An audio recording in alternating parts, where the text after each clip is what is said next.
우리는 해마다 정말 희망을 갖고 시작하지만은 계속되어 온 우리의 경험은 연말이 되면 다사다난했다. 원치 않은 일들이 막 닥칩니다. 근데 올해는 연초부터 이렇게 엄청난 일이 일어날 줄 정말 몰랐습니다. 더구나 단순한 경제공황이 아닙니다. 단순한 어떤 대형 사고 정도가 아닙니다. 영적으로 한국교회가 주일 공예배를 모이지 않는, 문을 닫는 초유의 사태가 빚어진 2020년도는 정말 어떤 의미에서 악몽의 해와 같은 그런 기억으로 남을 것 같습니다. 봄이 왔지만, 아지랑이가 피어오르지만, 섬진강변의 미화꽃이 지금 색을 드러내면서 가득 수놓고 있지만 상충객들이 없습니다. 아니, 그 마을 사람들이 오지 말라고 한답니다. 봄은 왔는데 도무지 봄 같지 않은 2020년도. 이유는 우리 모두가 이 코로나19로 인해서 너무 충격을 받고, 저나 여러분이나 저도 그래요. 멍청해져 버렸어요. 정말 멍청해져 버렸어요. 어떤 의미에서 바보가 된 듯해요. 앞이 안 보이고 뭐 어떻게 해야 될지 모르고 모든 주변 사람들 우울하고, 사회적 거리 두기를 통해서 서로 안 보고 대화도 안 하고, 너무나 비정상적인 이 속에서 우리 모두가 바보가 된 듯해요.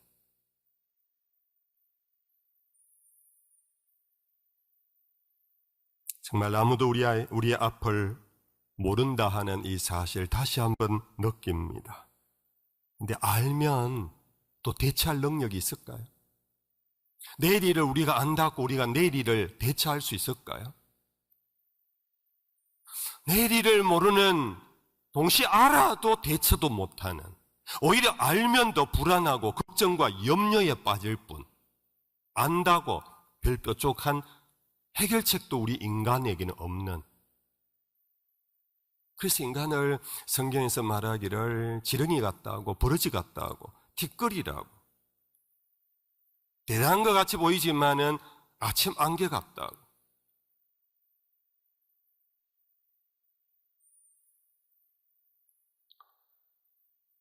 벌써 수십 년 전에 달에 사람을 보내고, 지금까지 계속해서 우주전쟁이라 하는 우주의 탐사선을 보내고, 수많은 인공위성이 지구 주변을 돌면서 거기에서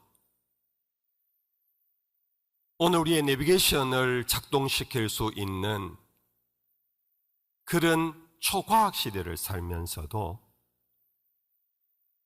현재 우리 내비게이션, 지금 내가 어디에 있는가는 알려주지만 지금 내 다음의 길에서 일어나는 일은 알려주지 못하는 것 아시지요? 내 남편이, 내 아이들이 지금 어디에 있느냐 위치 추적은 인공위성으로 다 해요. 놀라운 시대입니다.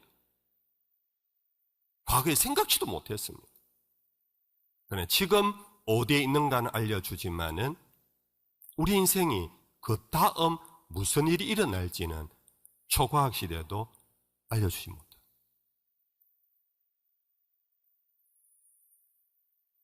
그러나 인간에게 미래에 대한 무능력, 무지함,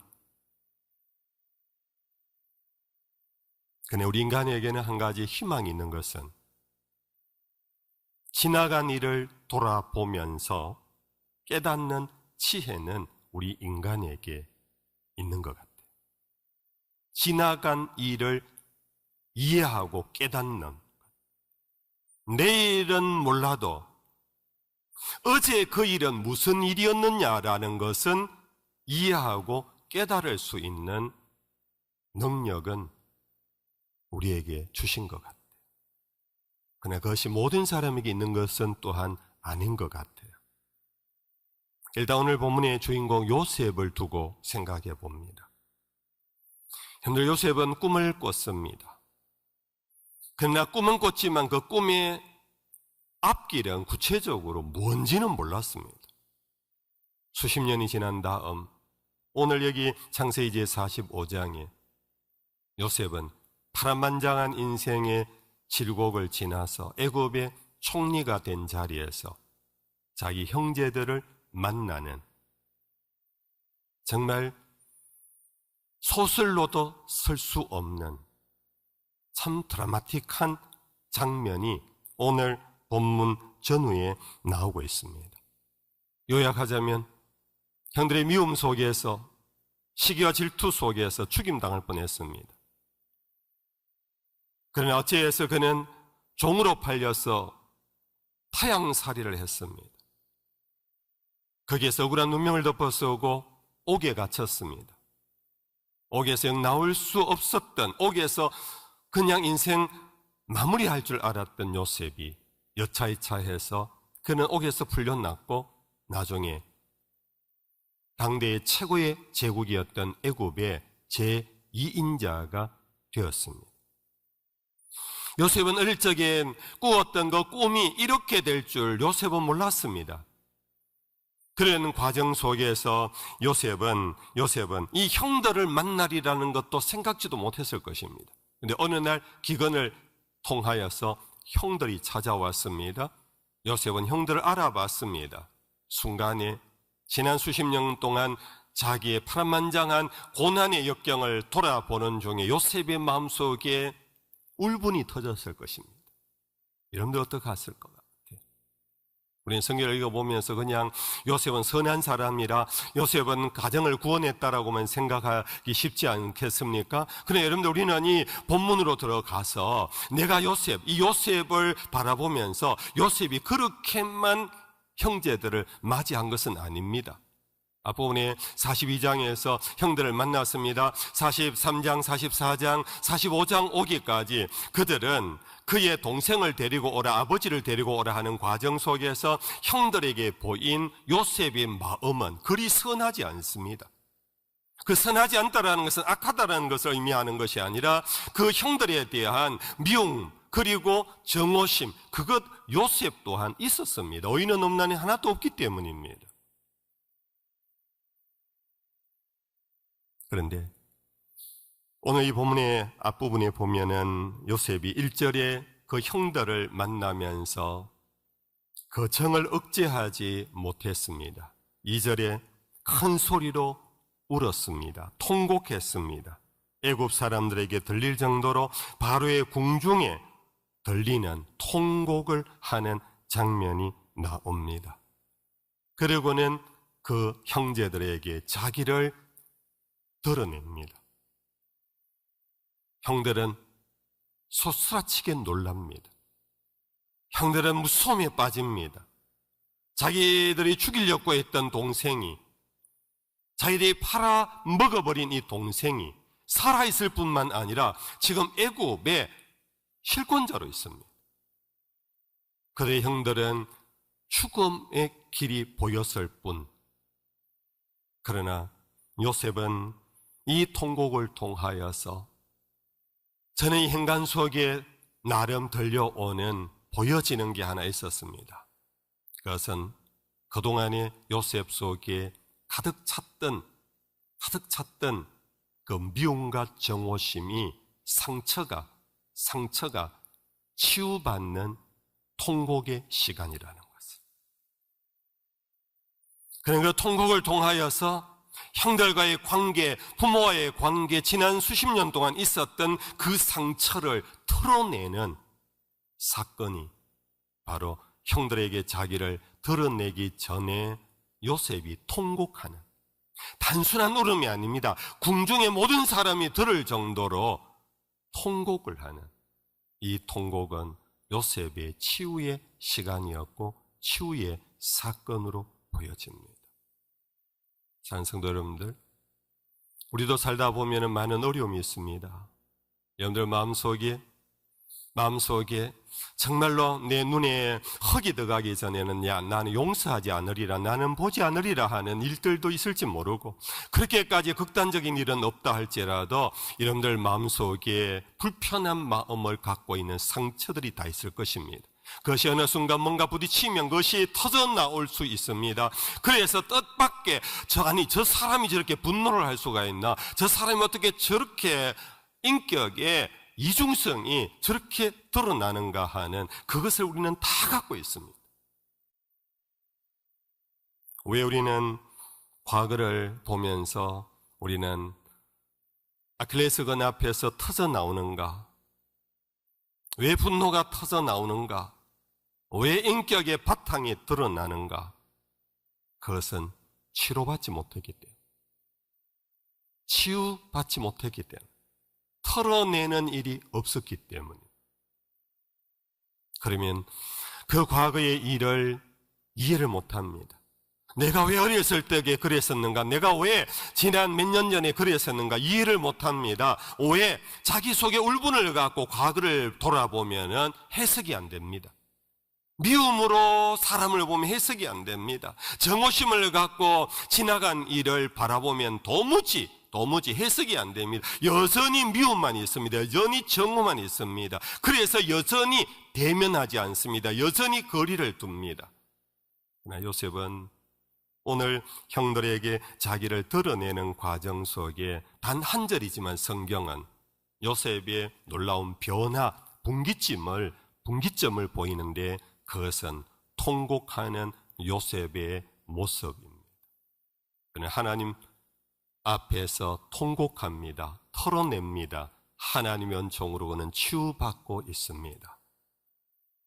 이 치유를 통하여서 이 요셉은 비로소 자기에게 일어났던 지난 일들에 대한 바른 해석을 할 수 있는 해안, 영적인 지혜, 영적인 눈을 뜨게 됩니다. 오늘 우리는 미래만 보려고 합니다. 내일 무슨 일이 일어날지, 1년 뒤가 어떻게 될지, 내 자식이 살아갈 10년, 20년 뒤가 어떻게 될지, 우리는 자꾸 미래에 대한 관심이 너무 많습니다. 아무리 미래에 대한 관심을 갖고 연구를 하고 미래학이 있고 미래학자가 있다 할지라도 우리는 압니다. 그것은 어디까지나 추측에 불과하고 예견에 불과하다고. 오히려 미래에 대한 관심을 가지면 가질수록 환경이 점차 더 피폐해져 갑니다. 군비 경쟁은 더 치열해져 갑니다. 사람들의 마음은 더 싸하게져 갑니다. 우리의 앞은 밝지 않습니다. 그래서 우리는 많이 가진 것 같지만 우리는 행복한 마음을 갖고 사는 사람이 그리 많지 않습니다. 언제 빼앗길지, 언제 이 행복이 끝날지, 언제 이게 무너질지 우리는 항상 초조한 가운데 살아가지 않습니까? 그러나 우리는 과거를 돌아보면서 지금까지 지내온 것 다 주의 크신 은혜라고 깨닫고 고백하며 찬송할 수 있다면, 그것이 오늘을 우리로 하여금 샬롬 평안케 합니다. 지금까지 지내온 것이 하나님의 은혜라고 찬송할 수 있다면 내일도 미래도 하나님의 은혜의 손이 나를 붙잡는다 하는 이 믿음이 있을 때 우리는 미래가 다시 보이지는 않지만 염려하지 않습니다. 그 안에서 우리는 행복을 그려 나갈 수가 있을 것입니다.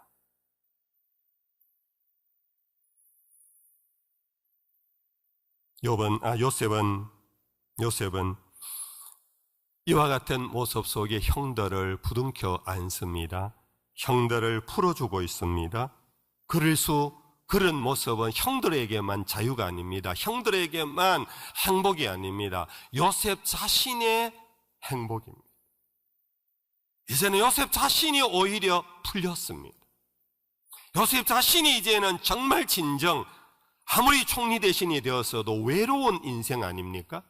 혈혈단신으로 이 땅에 와서 자기가 아무리 이곳에서 결혼을 했다 할지라도 형들도 모르고 아버지도 만나지 못하는, 그러나 여기에서 비로소 이런 요셉은 가정이 회복됩니다. 형제 간의 관계가 회복됩니다. 오히려 요셉 자신이 자유케 되고 해방되어지는, 이것은 바로 지금까지 지내온 걸음을 하나님의 은총으로 바르게 해석하고 바르게 이해하면서 오늘을 다른 사람을 자유케 할 뿐 아니라 자기를 자유케 하고 다른 사람의 미래를 보장하는 것이 아니라 자기의 미래를 새롭게 해가는 이 모습이 오늘 우리가 미래를 알려고 하는 어리석은 생각 대신에 우리가 가져야 할 믿음의 지혜가 될 것입니다. 우리는 욥기를 통하여서 인생의 유한함을 우리는 깨달으면서 또 욥이 말한 한 구절을 우리는 많은 분들이 알고 있습니다. 그것은 내가 가는 길을 그가 아신다 하는 말씀입니다. 이 본문 말씀 전후 문맥을 우리 같이 한번 찾아 읽어보겠습니다. 욥기 제23장 8절에서 10절까지입니다. 우리 같이 한번 읽어보십시다. 시작.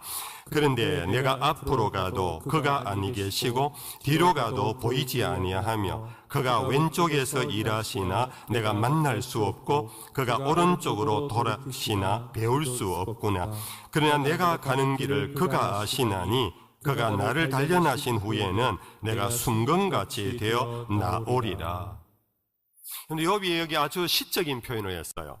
내가 앞으로 가도 그가 아니 계시고 뒤로 가도 그를 볼 수 없고 왼쪽에서 일하시나 하고 살펴도 내가 만날 수 없고 오른쪽으로 돌아가서 주여 하고 거기 계십니까 해도 거기에서도 배울 수 없다.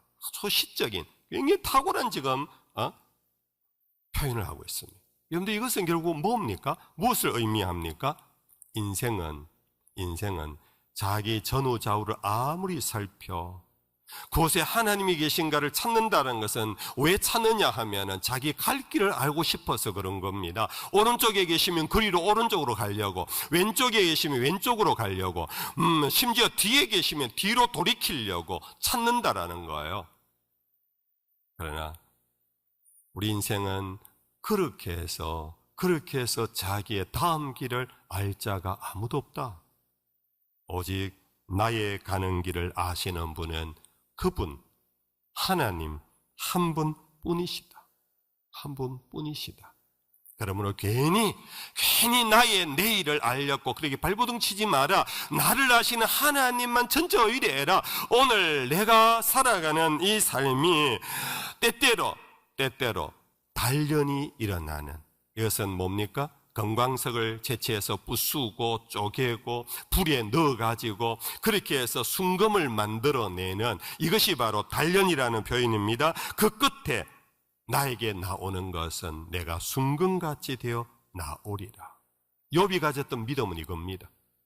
내가 지금 부수어집니다. 내가 쪼개어집니다. 내가 불에 들어갑니다. 도대체 내 다음은 어떤 환난이 더 기다리고 있는가? 욥은 모르고 있습니다. 그러나 한 가지 분명히 아는 것은 이 끝에 나는 순금이 되어 나갈 것이다.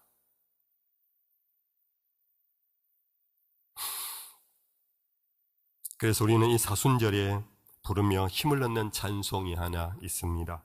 찬송가 150장.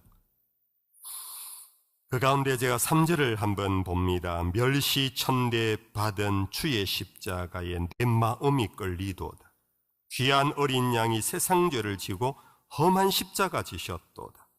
그러나 최후 승리를 얻기까지 우리 예수님의 십자가도 예수님의 길도 정말로 앞길을 모르는 고난의 길이었지만 예수를 바라보면서 최후 승리가 있다라는 것, 이거 하나만 믿고 최후 승리 얻기까지 주의 십자가 사랑하리. 빛난 멸류관 받기까지 험한 십자가 붙들겠네. 이것이 오늘 저와 여러분들 우리 그리스도인들이 가져야 할 역사의식입니다. 우리 찬양 한번 해보겠습니다. 멸시천대 받은 이 부분만 하겠습니다. 150장.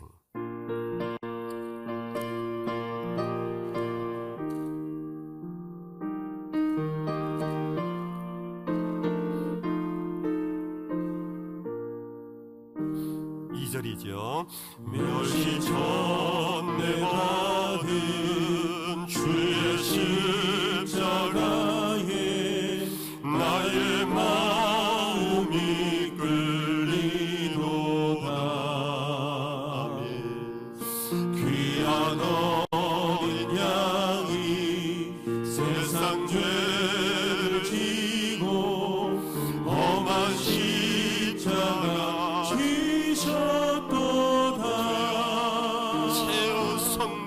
최후 승리를 얻기까지 험한 십자가 주의 십자가 사랑하는 빛난 면류가 닿기까지 험한 십자가 붙들겠네. 최후 승리 얻기까지 우리가 그것을 희망하고 믿는 것은 우리 예수님이 십자가 끝에 부활하셨기 때문에 우리는 복음을 통하여 우리 그리스도인의 과거를 해석해야 합니다. 지금까지 살아온 모든 것 그리스도의 십자가의 길과 같다라고 해석한다면 오늘과 내일 우리에게 주어지는 것은 해방, 무덤의 문을 열고 나오는 것, 사망 권세를 깨뜨리고 새 생명 얻는 것, 최후의 승리가 우리에게 있다라는 이 거룩한 희망이 우리에게 있을 때 우리는 오늘과 내일 구체적인 내용은 모르지만 우리는 행복할 수가 있어요. 우리는 거기에서 승리할 수가 있는 것입니다. 말씀을 맺겠습니다. 전례 없는 역병으로 인하여 온 나라가 마비가 되어 있습니다. 학교가 문을 열지 못하고 점포들이 문을 닫고 있습니다. 사람들의 아파트에서 문을 닫고 움직이지를 않고 있습니다. 교회조차도 지금 모이기가 힘든 상황입니다. 이것이 우리나라만의 문제가 아니라 지금 전 세계로 남아메리카 쪽으로도 브라질로도 퍼져가는 지금 전 세계적인 재앙입니다. 이 역병의 끝이 그리고 어떻게 날지는 아무도 모릅니다. 그러나 분명한 것 하나 있습니다. 그것은 끝이 온다라는 것입니다. 살아온 우리의 삶의 뒤를 돌아볼 때 그 모든 고난의 역경이 끝이 있었다라는 것, 그리고 뿐 아니라 우리는 믿음의 눈으로 우리의 삶에 일어났던 일들, 이 역병뿐만 아니라 여러분들 개인적으로 여러분들의 삶의 실패와 눈물들, 그것을 믿음의 눈을 들어 주를 보듯이 우리가 뒤를 돌아보면서 은혜로 바르게 해석만 된다면 여러분들 우리는 겁낼 것 없습니다. 최후 승리가 우리의 것이기 때문에 반드시 그것은 끝이 있습니다. 그리고 그 끝에 하나님은 우리를 구원하실 것입니다. 이 믿음 속에서 여러분들 우울함 속에 빠지지 맙시다. 여러분들 가정에서 좀 웃으며 사십시오. 여러분들 거리에서 서로 여러분들 마스크는 착용하되 여러분들의 표정이나 여러분들의 눈빛 속에 여러분들 미소가 터져 나갈 수 있기를 바랍니다. 여러분들 그럴 수 있기 위해서는 우리는 자기 자신을 털어내야 합니다. 자기 자신이 치유받아야 합니다. 그리스도 예수 안에서 새로운 피조물이 되어야 합니다. 그래서 모든 사람을 향하여 여러분들 용서하시고 모든 사람을 대하여 샬롬하시고 그러는 중에 우리의 삶의 길은 내일 그 길이 어떤 길이 될지는 모르지만 우리는 힘있게 항상 기뻐하며 범사에 감사하며 살아갈 수 있는 그런 은총의 사람들이 될 줄로 믿습니다. 생명의 말씀으로 나를 세우사 주의 길 예비케 하소서. 성령의 능력으로 기름 부으사 진리를 선포하게 하소서.